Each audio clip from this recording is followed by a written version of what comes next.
I blame the self-checkout things at Walmart. They make it so easy to jack. Yeah, dude. Right. I was like, if I was I think that's one of the argument points. Yeah, it is. Yeah. I would have been like, beep. Yeah. Okay, I'm done, and I just go out with the whole car.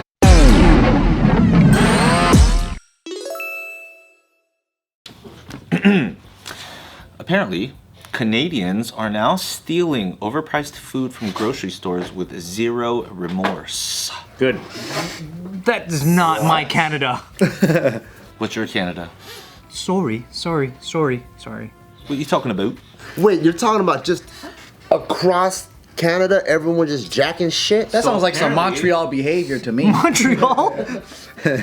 So apparently, grocery store and like grocery inflation has gotten to such a ridiculous amount that people are just revolting and just like fuck this. So they're just starting to steal at like these high-end grocery stores. Like Whole Foods. Both in one way, I think, to kind of like prove a point, and also because it's like, yo, we don't have enough money, and they're just starting to resort towards being like, fuck it. What kind of items, Anthony? Oh, you know, Trader Ming's and you know, stuff like Is that like a start of a revolution? Because that's what happens, right? Like they start stealing bread or whatever. They feel like their money doesn't go far enough. Aren't eggs pretty expensive right now? That's what everyone's saying. That's the meme. What's the price on eggs right now for a carton? I saw I don't know, I like stopped buying them. $6.99 for a second. Yeah, so people have been shoplifting from major Canadian grocery stores or supporting those who do so in retaliation against rampant greedflation. Basically, they're also talking about like... It's not the store's fault. What the fuck? No, yeah, it's not the last This- retailer in the chain. Market's margins are so small. The hard part is like, you know, like the grocery store's kind of like just the middleman in a sense. Exactly. Right? Yeah. But that is kind of the platform of delivery to the end user, right? I mean, it's make a America's point. fault for printing out so much money. It's a low IQ response. Yeah. It's like, the hell are you blaming the fucking... You gotta steal from the farmers, dude.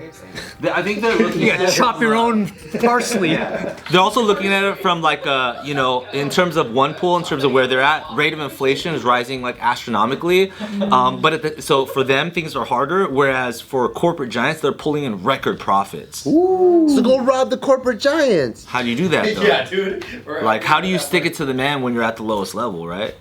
You wait outside the I World mean, Trade Warren Center. Buffett did invest in Kroger during COVID. He probably knew. Who did? Warren Buffett, he invested mad heavy in Kroger during COVID. And so it just seemed like, oh, well, he's probably onto something about the grocery stores. Things are way more expensive though. Like chicken breasts used to be what, like $5-6 for a pound. Now they're like damn near $10, which is pretty expensive. Even at the Asian ones? Because they're usually cheaper.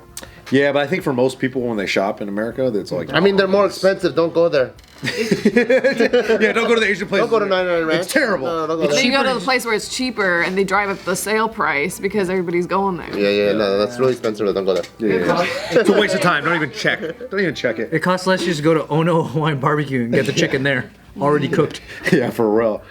But the $5 chickens at like Ralph's or Costco is still $5, right? Yep. Or like $5.99. Depends on where you at. That's because the savings are being passed down to us. Yeah. The savings are being passed Savings down. get passed down. How does Costco do it? Fucking $1.99 hot dog and a drink? They take the hit.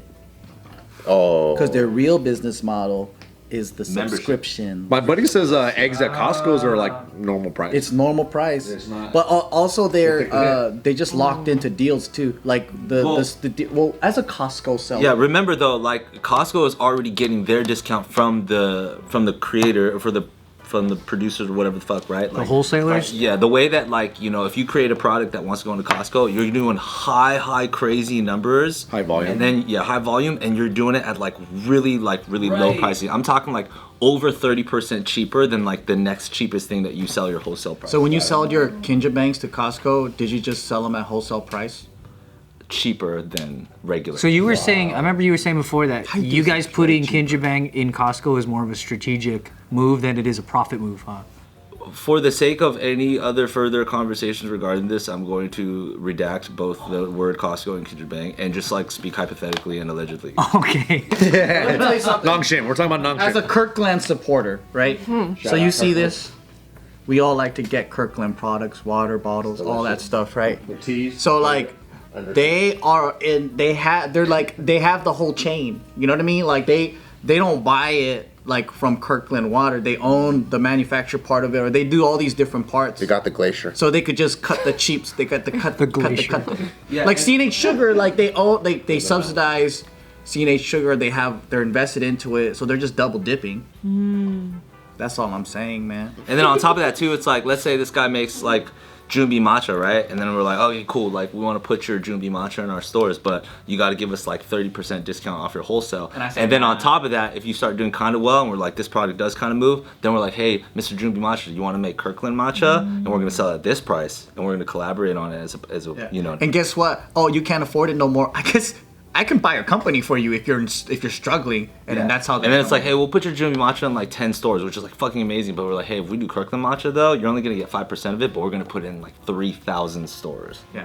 Would you rather have 1% of $1 billion or 100% of $1,000? And if you put it that way, I'm like, Jeez, $1,000. I'll take the second. 1% of a billion. Allegedly. Quick math. These are concepts. Not everything's case by case. You never know, but yeah.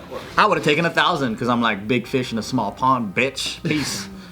But I mean, like, what you know? Let's talk kind of like common sense, basic stuff that maybe not everybody's always thinking every day, right? Like, even in America, you're seeing what, a fuck ton of inflation. Things are just getting more expensive, but then opportunities or like jobs getting cut, whatever it might be. Like, how does the lower middle class, or how does the lower income class, like, what do you do? Like, How do you what not is it? turn into a bunch of Aladdins? Yeah, what position does it put you in? You know, and at one point, especially if you have a family or, you know, like, lives on the line, what is the moral obligation for you for your family? Steal.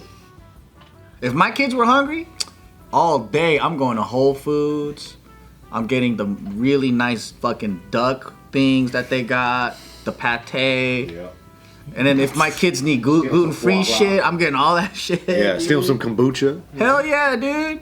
And one of them's lactose, so I'm gonna get like soy milk, you know? You're so thoughtful, baby. Yeah. I appreciate you. You gotta get all that. Steal some super green powders. Yep. Like, even in what's called Walmart had to put out a statement like a couple weeks ago talking about how like theft in Walmart has reached such an all-time high, and for them, theft to them, like, they might only like lose like 1 or 2% of like revenue to theft, but 1 or 2% to a conglomerate like them is like $3 billion annually or some shit like that. I blame the fucking self-checkout things at Walmart. They make it so easy to jack. Yeah, dude.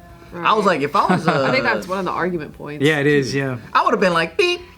Okay, I'm done, and I just go out with the whole cart. No, they got hella videos of people doing that. You seen the videos of people at self-checkout? They got like 2 items, right? And they'll be like, beep, beep. You know what I'm saying? And it's just like, they're just moving and placing it there, and that's it. Sometimes it's probably more convenient to just steal. Cause then like I'll go to Home Depot and I get like 8 screws or whatever. And I'm like, beep. You see the line, you're like, I know, I'm like, but I keep going. But it's so easy to just go, you know, just. Yeah. You know what fucks me up? It's the fruits, dude. You gotta put the bananas on, wait for it to weigh. Yeah. Look for the right one. And then you Oh, God. scan the apple, and then you gotta look. Is it Fuji, Gala? Is it green? Which one is it? And then okay, so that how many one. times have you like deliberately picked the cheaper one, but it's still in the apple category, but you picked the cheapest? So it's not large Fuji, or it's like the small one, or Oh, I didn't even know the prices were different. Especially organic ones. I always just look for the closest picture. I never even look at the prices. Dude, the organic thing is such a scam. It's a scam. Such a scam. There's a video of this guy who stole the Walmart security camera. He just took it off the thing and then put a label on it, and then he went to the regular checkout and the lady went, doot. Yeah. And he bought it for like $10. That's so tight. I mean, it's Yeah, I think I see Walmart, that dude. video. The actual security That's cam. funny. To answer your question, like if it was like let's say I was like a regular dude, maybe I was a teacher or something and had a family, and I got hit with that question, like what do I do if like I feel like I'm getting like choked from all sides? I would probably look for the place where my dollar stretched the furthest. Like fucking North Carolina or some place where it's like $1.99 for a tank of gas still, and probably just move and just like we just got to start over. Yeah, start fresh. Yeah. But what if the jobs aren't there? Like the cost is low, but so are the jobs. So I would have to do calculations. You'd find the ratio. What jobs could I do here? Like, could I be construction? I'm gonna have to I like see. change industries. But then look at like, 'cause you know, like the general rule of thumb is like you want your rent or your mortgage to be like a third of what you make. Yeah. So I'm like, in which one of these areas could I do something, and how much is the rent, and that fits in that ratio that puts me in a safe space, and then we'll just have to go over there. That's the lucky thing with being in America, though, that like not because the cost of living crisis is hitting everywhere, but most places are small, so you can maybe have like a slight difference between going from city to suburb. But in America, like you still have so many options. It's like, drastic in America. drastic, and so you have the option of being like, okay, this isn't working, let's go here, and you have that freedom of movement, which You just need gas money or a Greyhound ticket. Like the same house in one state could be $100,000, and another state's $1 million. Yeah. And the same exact house. It's fucking crazy. most drastic. Like even in the UK, London is the most expensive, but like going between city to town, like there's a slight change, but it's not going to be drastic enough to really make a difference on your life.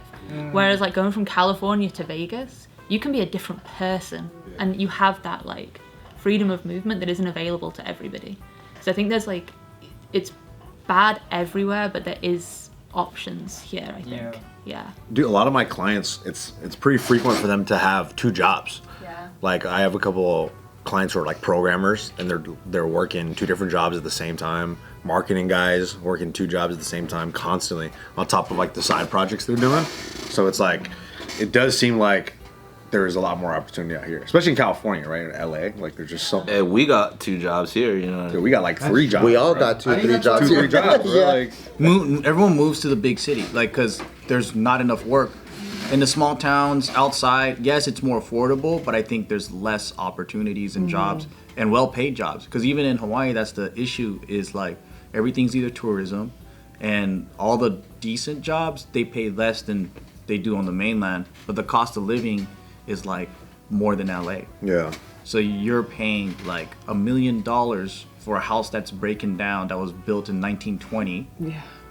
You know, and then it's like got 1 bath, 1 shower, and 1 big hole, but it's One big hole. But it's just got like this like slightly And a friendly weird- Samoan in the back. There's also this like weird dichotomy of like maybe the people are expecting the government to do something, They're the ones that fucked it up. Yeah, bro. and then the government's expecting the people to figure it out. They're not gonna do shit. You know what I'm saying? Fend for yourself, yo.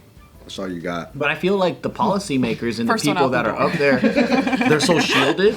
They don't see the everyday shit. Like most of those like people in Washington that are at the highest level, they're not shopping at fucking Walmart. They're with their security. Like they're like living in gated communities. Like they're not walking around with us. And they're probably so rich, they're like, I can't tell the difference between when my eggs were like $2 or when now it's $6. They're not or whatever. looking. Yeah, they're not looking. They're not looking. They just buy it. Like Erewhon. Oh, dude, Erewhon's a fucking joke, bro. And most of the time, too, as normal people, when you go grocery shopping, you have to go to multiple markets. You're not just going to one market to get all your shit. That's unheard of. Like, you got to go to 3 H different... Mart, baby. You know what I'm saying? But even then, you're like, should I buy this here? Or Super should I Targets buy- are pretty gangster. Super Target? I don't got a Super Target. But they don't got the Asian shit. Yeah, that's true. Like, that's the hard part. And then you go to the Asian market and a fucking thing of Folgers is all of a sudden $15. Bro, all the American stuff is Yeah, so all expensive American over shit there. at the Asian stores are like super Yeah. overpriced. But then their veggies are like really cheap, and then And they sometimes the Mexican supermarkets, they got some really good deals for really good, like certain things. But you have to keep scattering yourself. Like socks that go up to your knees for like $1. You know what I'm saying? Buy the socks that Socks that opt as tights. it's hard out here, man. You just gotta keep driving everywhere.